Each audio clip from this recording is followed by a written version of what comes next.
하나님은 자기의 백성을 사랑하고 아끼십니다. 하나님은 자기의 백성에게 복을 주시기를 원하시는 분입니다. 믿으십니까? 하나님은 자기를 찾는 자에게, 자기에게 나아오는 자에게 그냥 지나치지 않으세요. 그분은 늘 우리에게 무엇을 원하는지를 물어보십니다. 실제로 우리가 지난주에도 살펴봤지만 세베대의 아들의 어머니가 주님 앞으로 나왔을 때에도, 또 오늘 본문에 소경이 간절히 주님을 찾았을 때에도 이렇게 물어보셨습니다. 무엇을 원하느냐? 그런데 주님은 우리에게 이렇게 원하는 것을 물어보실 뿐만이 아니라 주겠다고도 말씀하시는 분입니다. 요한복음 15장 7절에 이런 말씀이 있습니다. 너희가 내 안에 거하고 내 말이 너희 안에 거하면 무엇이든지 원하는 대로 구하라. 그리하면 이루리라. 그래서 우리는 이 약속의 말씀을 믿고 무엇이든지 원하는 대로 구합니다. 그러면 여기서 제가 질문 하나 하겠습니다. 여러분은 믿고 구하는 것마다 다 받으십니까? 여러분은 원하는 것을 모두 얻으셨습니까? 당연히 안 받은 것보다 받은 것이 훨씬 많으실 거예요. 그러나 우리 하나님은 우리가 믿고 구한다고 해서 원하는 것을 다 주시지는 않는다는 것입니다. 때로는 주시기도 하시지만 때로는 주지 않으시고 오히려 반대의 것을 주실 때도 있습니다. 여러분, 이게 어떻게 된 일일까요? 아직 때가 안 돼서 안 주시는 걸까요? 그러면 평생을 믿고 기도해도 안 되는 건 어떻게 할까요? 어떻게 된 걸까요? 여러분, 하나님은 거짓말을 하시는 분이실까요? 사실 우리는 이런 생각을 갖는 것 자체, 하나님은 거짓말쟁이다라는 생각을 갖는 것 자체가 불경하다고 생각하기 때문에 문제를 우리에게서 찾습니다. 믿고 구하면 다 주신다고 했는데 받지 못한 걸 보니 누구 탓이다? 내 탓이다. 내가 뭐가 부족하다? 믿음이 부족하다. 그러면 우리가 얻지 못하는 건 다 우리의 믿음이 부족해서일까요? 저는 오늘 본문의 말씀이 이 질문에 대해서 답을 해주고 있다고 생각을 합니다. 오늘 본문은 소경 이야기를 소개합니다. 이 이야기는 언뜻 그저 소경을 치유해주는 그런 이야기로 비춰질 수 있지만 바로 앞선 본문과 대조를 이루면서 다시 한번 메시아의 진정한 모습과 이제는 영적인 눈을 떠야 한다는 그러한 메시지를 담고 있습니다. 오늘 말씀을 통해서 정말 우리의 영적인 눈이 떠지며 늘 하나님께 구하는 것마다 받는 은혜가 있기를 주님의 이름으로 축복합니다. 오늘 본문은 먼저 우리가 영적인 눈을 떠야 함을 말해주고 있습니다. 소경 이야기의 메시지를 찾기 위해서는 전 문맥과의 관계를 살펴볼 필요가 있습니다. 앞 문맥에서는 세베대의 아들의 어머니의 그 이야기가 등장을 합니다. 20절에서 세베대의 아들 어머니가 예수님께 절하며 무엇을 구했다고 기록을 합니다. 주님은 그 어머니에게 이렇게 물으시죠. 무엇을 원하느냐? 여러분, 세베대 아들의 어머니가 구한 것이 무엇이었습니까? 세베대 아들의 어머니가 그 살로메가 구한 게 뭐였죠? 네, 내 아들들 하나는 주의 우편에, 하나는 주의 좌편에 앉게 해달라는 것이었습니다. 쉽게 말해서 내 아들들을 높은 자리에 앉게 해달라는 거였어요. 이 소원은 언뜻 들으면 터무니없는 요구로 들릴 수도 있습니다. 우편에 또 좌편에 앉게 해달라는 요구는 자신의 아들들을 주의 나라의 2인자 또 3인자에 앉혀달라는 것과 같았기 때문입니다. 그렇다면 이 어머니가 이러한 소원을 주님께 구할 수 있었던 그 이유가 무엇입니까? 아니, 이 어머니가 어떻게 이러한 소원을 주님 앞에 구할 수 있었을까요? 그것은 주님이 메시아라는 믿음이 있었기 때문이에요. 어머니와 더불어 제자들은 주님이 이스라엘의 구원자 메시아라는 사실을 믿고 있었습니다. 특별히 지금 예수님의 여정은 어디로 향하고 있냐? 예루살렘으로 향하고 있는 길이었습니다. 어머니가 그 세베대 아들의 어머니가 주님께 주의 나라라고 언급한 것으로 보아서 이제 주님이 다윗의 왕위 계승권을 주장하기 위해서 예루살렘으로 가신다고 그렇게 생각한 것입니다. 다시 말해서 어머니와 그 제자들은 주님이 메시아임을 믿고 그 마음의 소원, 하나는 주의 우편에, 하나는 주의 좌편에 그 마음의 소원을 구한 거예요. 우리는 이 모든 이야기와 또 메시지를 알고 있는 상황이기 때문에 이 어머니가 구한 것, 또 제자들이 구하고 있는 것이 잘못됐다라는 것을 압니다. 그러나 여러분이 당시에 제자들이었다고 생각을 해보세요. 여러분이 그 제자들의 어머니였다고 생각을 해보십시오. 정말 주님이 메시아 같고 이제 주님이 예루살렘으로 입성해서 그 대관식을 한다고 생각을 해보십시오.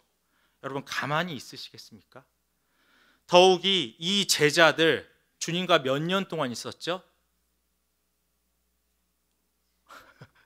3년 이상을 있었죠. 3년 이상을 동거하며 고락을 함께한 자들이었습니다.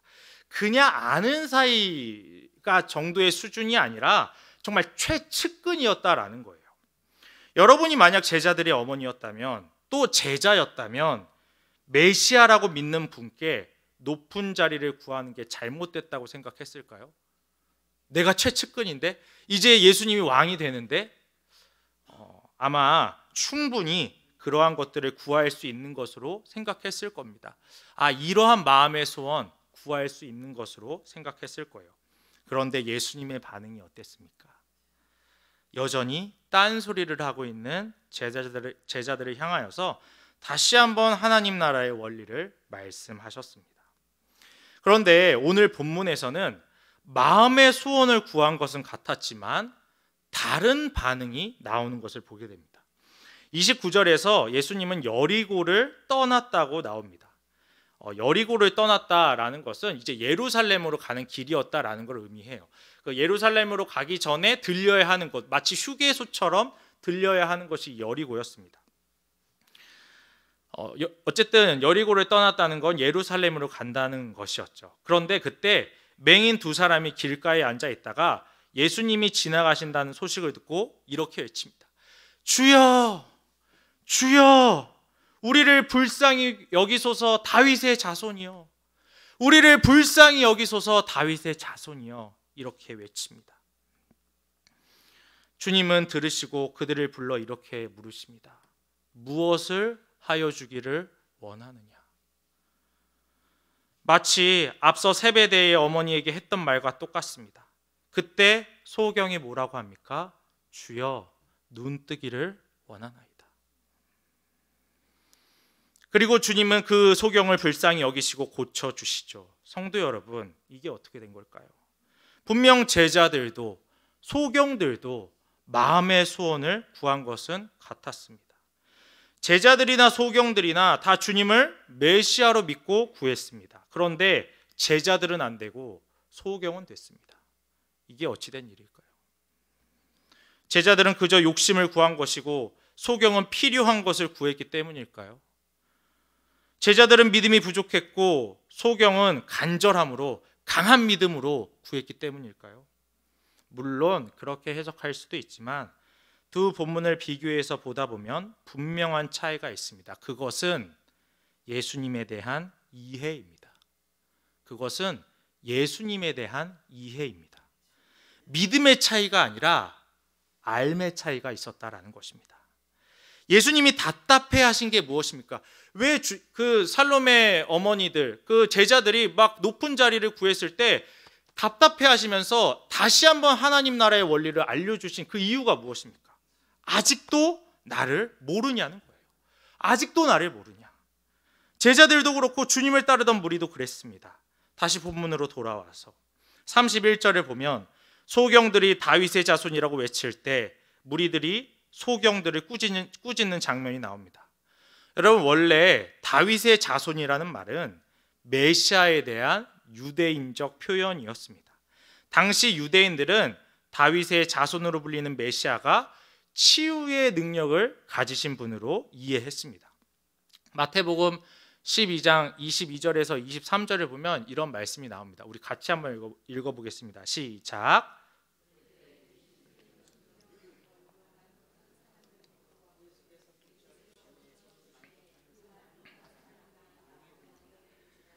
무리가 다 놀라 이르되 이는 다윗의 자손이 아니냐 하니. 그러니까 다윗의 자손은 이 메시아에 대한 유대인적 표현이었다라는 거예요. 그런데 아이러니한 것은 유대인들은 이 다윗의 자손이라는 말을 사용할 때 신체적인 질병을 낫게 해달라고 호소하는 말로 사용하지 않았다라는 거예요. 유대인들은 그저 이 말을 군사적 메시아에 대한 소망과 확신을 담은 그러한 표현으로 사용했었습니다. 더욱이 예수님이 예루살렘에 입성할 때 그 무리가 호산나를 외치기 전까지는 예수님을 다윗의 자손으로 부른 경우가 없었어요. 그런데 두 소경은 유대인들조차도 예수님을 다윗의 자손이라고 말하지 않았는데 두 소경은 예수님을 메시아로 여기면서 치료의 능력을 기대하며 다윗의 자손이라고 부른 거예요. 예수님을 따르던 제자들도, 예수님을 쫓던 그 무리들도 예수님을 제대로 이해하지 못했는데 주님과는 하등 상관없던 두 소경은 예수님을 제대로 이해하고 있었다라는 거예요. 그렇습니다. 오늘 본문이 우리에게 주는 교훈은 주님을 바로 알므로 영적인 눈을 뜨라는 것입니다. 오늘 본문이 주는 교훈, 주님을 바로 알므로 영적인 눈을 뜨라는 거예요. 결국 오늘 본문은 두 소경의 이야기를 하고 있는 거예요. 한 소경은 제자들입니다. 제자들은 육적으로 눈은 떴으나 영적으로는 맹인이었습니다. 다른 한 소경, 이 두 소경이죠. 육적으로는 맹인이었으나 영적으로는 맹인이 아니었다라는 것입니다. 주님은 이 둘을 대조함으로 사람들이 영적인 눈을 뜨기를 바라셨던 것입니다. 나에 대한 이해를, 메시아에 대한 이해를 다시 한번 바로 알기로 촉구하신 것입니다. 성도 여러분, 우리가 왜 주님을 바로 아는 게 중요할까요? 여러분, 왜 우리가 주님을 바로 알아야 될까요? 왜 제대로 이해해야 되죠? 여러분, 바로 알고 있으면 구하는 게 달라지기 때문입니다. 여러분, 생각해 보십시오. 상대방을 알면 알수록, 상대방을 사랑할수록 상대방 편에서 생각하고 상대방이 싫어하는 것을 하지 않습니다. 여러분, 예수님의 가르침은 하루 이틀이 아니었어요. 주님은 제자들과 3년 이상을 동고동락하면서 하나님 나라의 가치, 자신의 메시아됨을 수십 번, 수백 번을 이야기하셨습니다. 그들이 알아들을 수 있도록 비유까지 들어가면서 해설도 해주셨습니다. 그런데도 제자들은 주님의 가치와 주님의 뜻에 반대되는 것을 구했다라는 거예요. 여러분, 해줄 능력이 있는 것과 별개로 나의 뜻과 나의 가치에 반하는 일은 여러분 할 수 없는 거예요. 여러분, 능력이 있다고 해서 다 하지는 않습니다. 능력이 있다고 해서 다 해주지는 않아요. 능력이 있다면 그 능력을 선한 곳에 자신의 계획을 이뤄가기 위해 사용하지 엉뚱한 곳에 사용하지 않습니다. 더욱이 우리 주님이라면, 우리 하나님 되시는 주님이라면 더욱 그렇습니다. 에베소서 1장 11절 12절에 이런 말씀이 있습니다. 모든 일을 그의 뜻의 결정대로 일하시는 이의 계획을 따라 우리가 예정을 입어 그 안에서 기업이 되었으니 이는 우리가 그리스도 안에서 전부터 바라던 그의 영광의 찬송이 되게 하려 하심이라. 말이 되게 어려운데요. 모든 일을 그의 뜻의 결정대로 일하시는 이의 계획을 따라. 쉽게 말해서 하나님은 자기가 계획한 대로 그 능력을 사용하시고 그 역사하신다라는 이야기입니다. 그러면 어떤 분들은 이렇게 이야기하실 수가 있어요. 우리는 자녀잖아요. 자녀가 부모한테 구할 수도 있지. 우리는 그분의 자녀로서 원하는 것을 구하는 것뿐이에요. 이렇게 말씀할 수도 있어요. 저는 반대로 한번 질문을 해보겠습니다. 여러분, 자녀면 원하는 것을 다 구해도 될까요?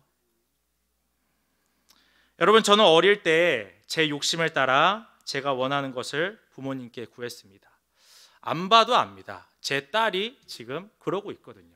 아무것도 몰라요. 제가 어떤 상황인지 어떤 상태인지 다 사달래요. 눈에 보이는 거 저거 사주세요, 저거 사주세요.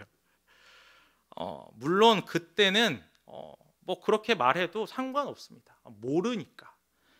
여러분, 그런데 제가 지금도 성인이 된 지금도 제가 부모님한테 그렇게 다 구할까요? 제가 만약에 그러면 어떻게 될까요? 아주 그냥 나쁜 자식이죠. 제가 자라면서 부모님을 알아갈수록 부모님께 요구하는 것이 달라지는 것을 경험한다라는 거예요. 상대방을 알수록 구하는 것을 분별하게 된다는 것입니다. 이건 우리 아빠가, 이건 우리 아버지가 별로 안 좋아하실 것 같은데, 이것은 우리 아버지가 성격상 허락하지 않으실 것 같은데 하고 아는 거예요. 이것을 반대로 생각하면 지금 우리가 무엇을 구하고 있는지를 보면, 우리가 예수님을 어떻게 이해하고 있는지, 어떻게 알고 있는지를 알 수 있는 것입니다. 여러분, 하나님은 인격적인 분이십니다. 그리고 하나님도 인격적인 하나님으로 섬김을 받기를 원하세요. 하나님은 이스라엘 백성에게 항상 이렇게 말씀하셨어요.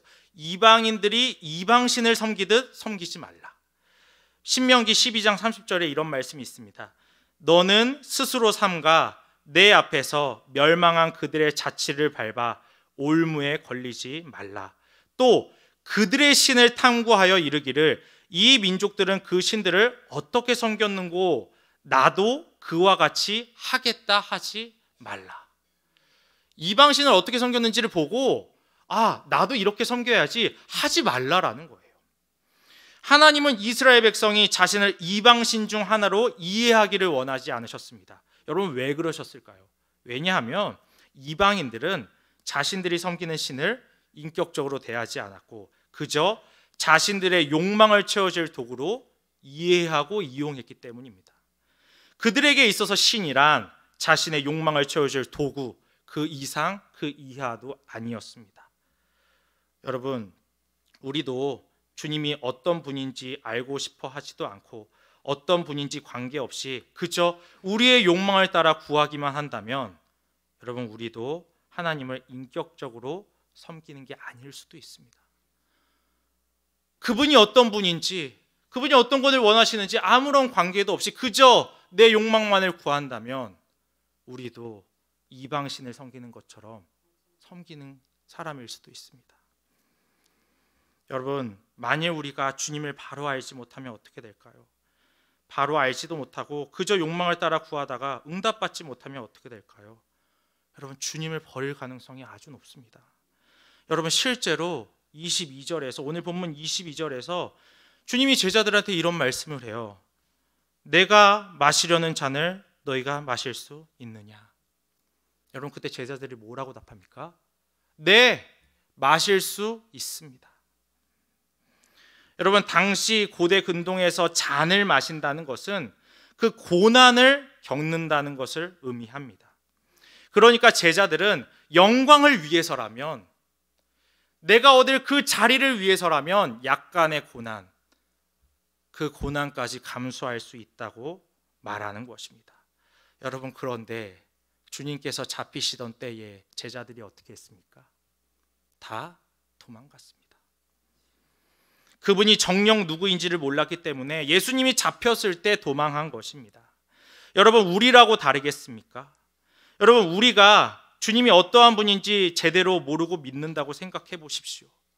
주님을 위해서 충성을 다하고 열심히 했는데 남는 것도 없고 오히려 고난만 입다면 여러분, 우리도 제자들처럼 주님을 떠나가지 않겠습니까? 여러분, 이해하지도 못하는 신을 위해서 기꺼이 좁은 길을 걸어갈 수 있겠습니까? 여러분, 제대로 알지 못한다면 그 주님께서 요구하시는 그 좁은 길을 여러분 어떻게 걸어갈 수 있겠습니까? 그러면 어떤 분들은 이렇게 이야기할 수도 있습니다. 도대체 어떻게 하라는 말이에요? 구하는 것에 제한을 두고 이건 되고 이건 안 되고 따져가면서 구해야 될까요? 여러분, 저는 다시 앞서 말씀드린 구절을 읽어드리겠습니다. 너희가 내 안에 거하고 내 말이 너희 안에 거하면 무엇이든지 원하는 대로 구하라. 여러분, 주님이 무엇이든지 원하는 대로 구하라고 하셨습니다. 단 너희가 내 안에 거하고 내 말이 너희 안에 거하면입니다. 여러분, 이게 무슨 의미입니까? 예수님을 바르게 이해하고 그분의 뜻을 바로 알고 있다면 그분의 뜻 안에서 무엇이든지 원하는 대로 자유롭게 구하라는 거예요. 사실 우리가 무엇을 구해야 합니까? 라고 질문하는 건 좋은 질문이 아닙니다. 우리가 무엇을 구하는지는 중요한 게 아니에요. 내가 예수님을 어떻게 알고 얼마나 그분의 뜻 안에서 구하는지가 중요한 것입니다. 여러분, 실제로 이것은 구약에서도 말씀하셨던 부분이에요. 우리 신명기 28장 앞에 나와 있는 구절을 같이 한번 읽어보겠습니다. 시작. 내가 내 하나님 여호와의 말씀을 청종하면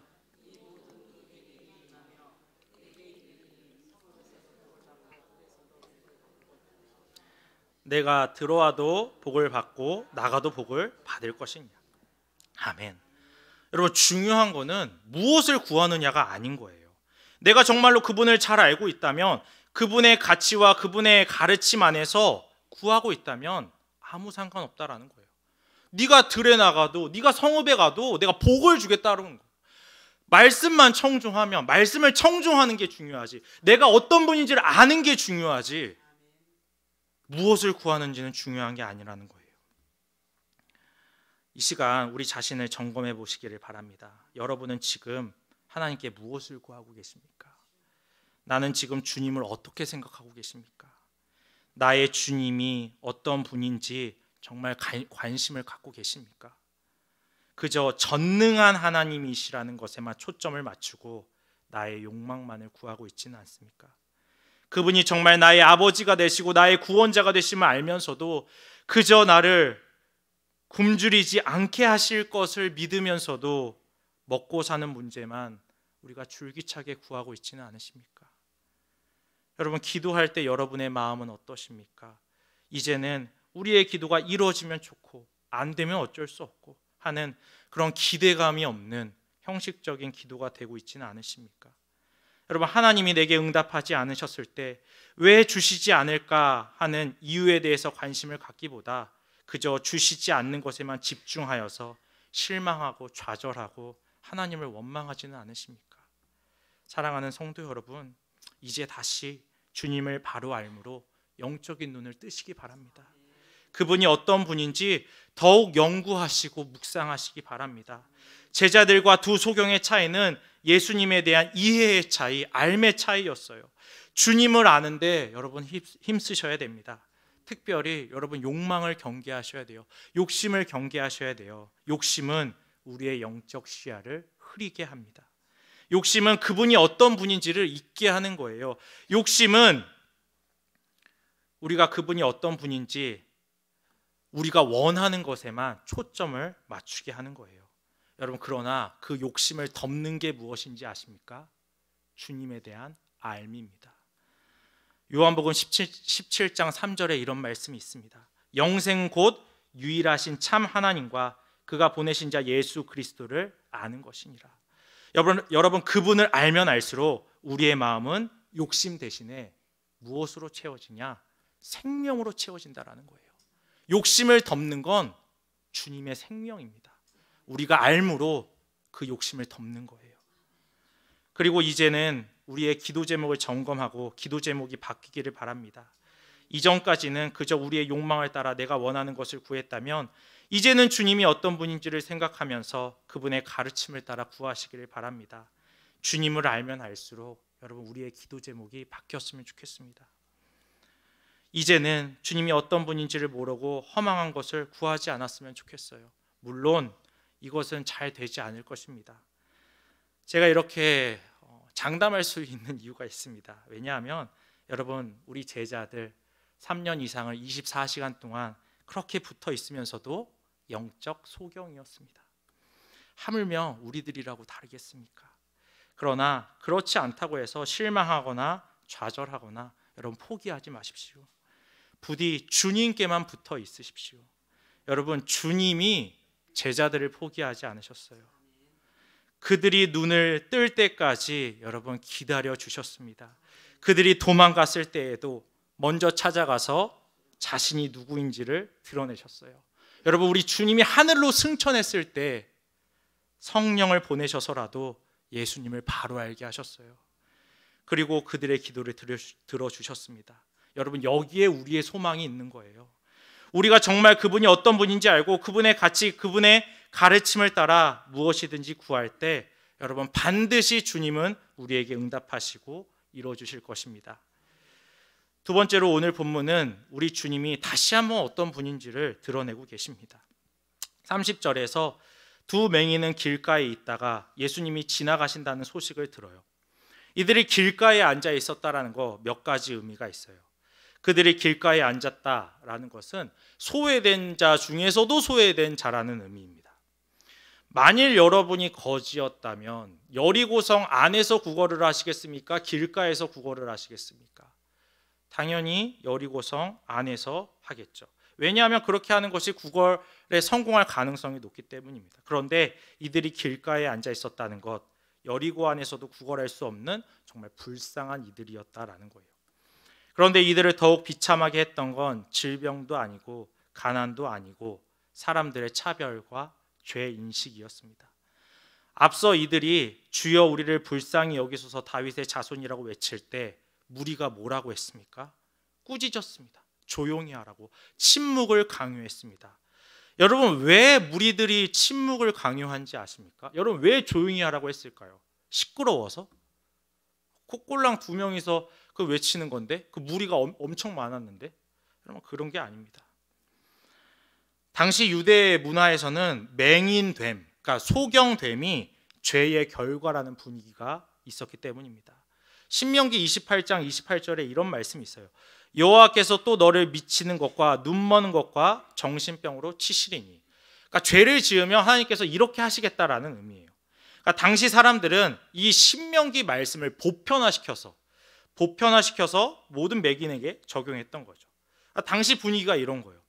야, 니들이 죄를 지어가지고 벌을 받은 건데 무슨 자비를 구하냐? 너희는 주님을 부를 자격이 없다라고 하는 것입니다. 여러분, 소경 입장에서 마음이 얼마나 힘들었겠습니까? 그래, 사람들 말 틀린 거 없지. 나는 죄인이고 내가 죄를 지어 장애를 입었고 나는 거지고 아무도 나를 도와줄 리가 없구나 라고 생각하지 않겠습니까? 내가 손을 내밀어도 아무도 잡아줄 사람이 없구나 하면서 한탄하고 슬퍼하지 않았겠습니까? 여러분, 그런데 그때 예수님이 지나가신다는 소식을 들은 거예요. 여러분, 그 소식이 이들에게 어떻게 들렸겠습니까? 복음으로 들리지 않았겠습니까? 나를 구원할 메시아가, 그 소문을 통해서 예수님이 어떠한 분인지라는 것은 귀가 있으니까 들었을 거 아닙니까? 아, 나를 치유해 줄 메시아가 지나간다고? 나를 여기서 구원해 줄 메시아가 지나간다고? 아마 그들은 목이 찢어지도록 주님을 불렀을 것입니다. 그때 주님이 어떻게 하셨습니까? 모두가 그들을 꾸짖을 때 목소리가 있는 곳으로 향하셨습니다.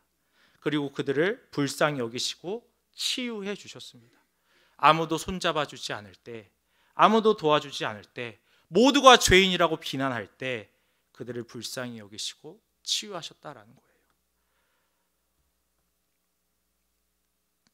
그의 제자들은 예수님을 그저 군사적 왕으로 생각했습니다. 그리고 제자들은 주를 나의 기대를 채워줄 분으로 생각을 했습니다. 그러나 주님께서 이 맹인 치유 사건을 통해서 보여주신 게 무엇입니까? 죄인을 향하여 가시는 하나님, 불쌍히 여기시는 하나님, 약한 자의 손을 잡아주시는 하나님의 모습을 보여주신 것입니다. 여러분, 주님께서는 다시 한번 자신이 어떤 사람인지, 자신이 어떠한 신인지를 몸소 보여주셨습니다. 주님께서는 바로 앞전에서 높은 자리를 구하는 제자들에게 이렇게 말씀하셨어요. 세상은 강력한 권세로 백성을 내리누른다. 그러나 우리는 그렇게 하면 안 된다. 누구든지 크고자 하면 섬기는 자가 되어야 한다. 내가 온 것은 섬김을 받으려 함이 아니라 도리어 섬기려 하고 내 목숨을 많은 사람의 대속물로 주려고 왔다라고 말씀을 하셨어요. 그리고 그 말씀을 오늘 이 맹인 치유 사건을 통해서 몸소 실천하셨던 것입니다. 내가 예수님 자신이 섬기는 자가 되어서 그 맹인의 손을 붙잡아 주셨다라는 거예요. 여러분, 우리 주님께서 다시 한번 이러한 모습을 보여주신 이유가 무엇일까요? 스승이 계속해서 몸소 자신의 뜻을 보여주시고 그 실천하시는 그 이유가 무엇일까요? 이제는 제자들이 보고 배우라는 거예요. 너희도 섬기는 자가 되라. 너희도 손 잡아주는 자가 되라. 제발 다른 거 구하지 말고 소외된 자를 볼 수 있는 눈, 죄인에게로 향할 수 있는 그 마음을 구하라는 것입니다. 스승이 구하는 것을 제자도 구하기를 원하시는 거예요. 여러분, 아까 앞서서 제가 계속 말씀드렸습니다. 주님은 무엇이든지 원하는 대로 구하라 하셨습니다. 이것은 우리 편에서 우리의 기쁨을 위해서 그렇게 하신 말씀이에요. 그런데 여러분, 한번 반대로 한번 생각해 보세요. 주님은 우리가 무엇을 구하기를 원하셨을까요? 여러분, 주님은 우리가 무엇을 구하기를 원하실까요? 여러분, 생각해 보셨습니까? 우리는 우리 편에서 구하는 데 초점이 맞춰져 있지 정작 주님이 나에게 무엇을 구하는지에 대해서는 잘 생각해 보지 않는 것 같습니다. 않습니다. 여러분, 주님은 우리가 무엇을 구하기를 원하실까요? 저는 여기에 답이 있다고 생각합니다. 우리 마태복음 6장 말씀을 한번 같이 읽어보도록 하겠습니다. 마태복음 6장 31절에서 33절 말씀. 마태복음 6장 31절에서 33절 말씀입니다. 우리 다 같이 한번 읽어보도록 하겠습니다. 시작. 그러므로 염려하여 이르기를 무엇을 먹을까, 무엇을 마실까, 무엇을 입을까 하지 말라. 이는 다 이방인들이 구하는 것이라. 너희 하늘 아버지께서 이 모든 것이 너희에게 있어야 할 줄 아시느니라. 그런즉 너희는 먼저 그의 나라와 그의 의를 구하라. 그리하면 이 모든 것을 너희에게 더하시리라. 아멘. 저는 오늘 서론에서 하나님은 복 주시기를 원하며 지금도 우리에게 이렇게 질문하신다고 했습니다. 아들아, 딸아, 네가 무엇을 원하느냐? 여러분, 우리가 여기에 어떠한 대답을 하시겠습니까? 저는 부디 우리가 이렇게 고백했으면 좋겠습니다. 주여, 제가 이제야 주님이 어떤 분인지를 깨닫습니다. 주여, 제가 이제는 주의 나라와 주의 의를 구하나이다. 제가 주님이 바라보는 걸 보게 하시고 주님이 향하는 길로 가게 하소서 라고 고백했으면 좋겠습니다. 여러분, 우리가 이 고백을 한다면, 우리가 정말 주님이 원하시는 것들을 구하며 나아간다면 주님이 우리의 기도에 응답해 주실 뿐만이 아니라 우리에게 필요한 모든 것도 채워주실 줄 믿습니다. 우리 이 시간 합심하여서 또 말씀을 기억하며 기도하겠습니다.